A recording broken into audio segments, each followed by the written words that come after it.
Nouvelle saison, nouveau souffle et cette fois on va du côté du pôle Entertainment. On est le 17 septembre, plateau 1 et ça bouge pas mal du côté de RMC BFM. Au programme, le lancement des RMC Live, de nouveaux visages et des formats cultes qui reviennent. Bref, une rentrée pas comme les autres.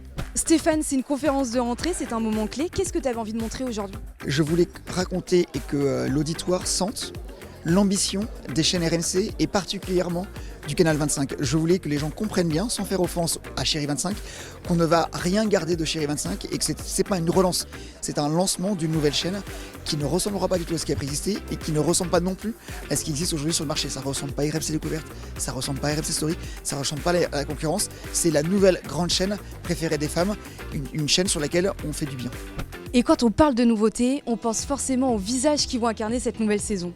Karine, première rentrée avec le groupe RMC BFM, qu'est-ce que ça te fait d'arriver ici ? C'est génial d'arriver ici parce que tout est possible. Donc j'ai plein d'idées et maintenant il n'y a plus qu'à, comme on dit. Mais le groupe est très alerte et en même temps très sensible à tout ce qu'on peut leur proposer en termes de contenu.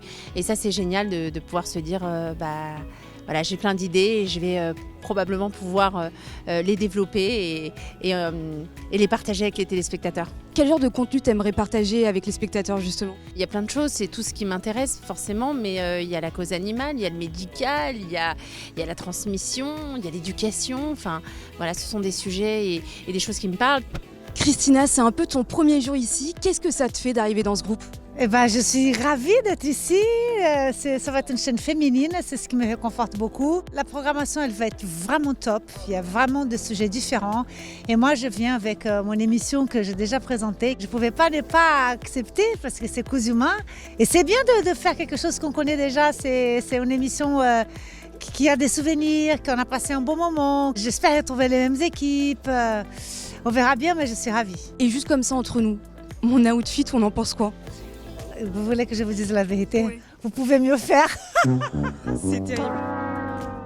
Un autre grand moment de cette saison, le retour d'une émission phare, Ça se discute, et qui d'autre qu'Estelle Denis pour reprendre les commandes. Estelle, Ça se discute, c'est une émission culte, mais est-ce que toi tu te rappelles la première fois que tu l'as regardée ? Je me rappelle pas forcément la première fois que j'ai regardé Ça se discute, mais je me souviens de l'émission dans son ensemble et je me souviens d'une dame qui s'appelait Patricia, je crois, et qui criait très très fort sur son mari. Ça m'avait quand même beaucoup amusé à l'époque.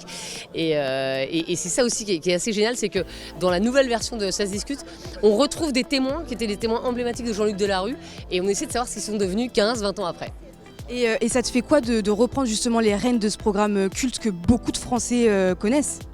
C'est une grosse pression en fait de reprendre Ça se discute, déjà parce que j'adorais donc Jean-Luc Delarue, ensuite parce que je regardais l'émission et c'est vrai que j'ai pas l'habitude de reprendre des émissions qui existent déjà. Quand j'ai entendu les tam-tam au début, j'ai dit waouh, ça m'a fait ça m'a fait bizarre et franchement ça m'a mis un stress de dingue, mais à la fois je suis super fière d'incarner ce programme et de pouvoir faire en sorte que le programme soit de retour.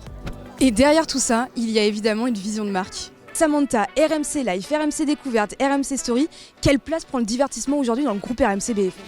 Alors le divertissement dans le groupe RMC BFM, c'est le deuxième pilier. L'arrivée de la chaîne RMC Live, ça va permettre au divertissement d'avoir une offre plus riche, plus complémentaire, avec la cible féminine des FRDA 1549 que nous n'avions pas ou que nous n'avions que peu.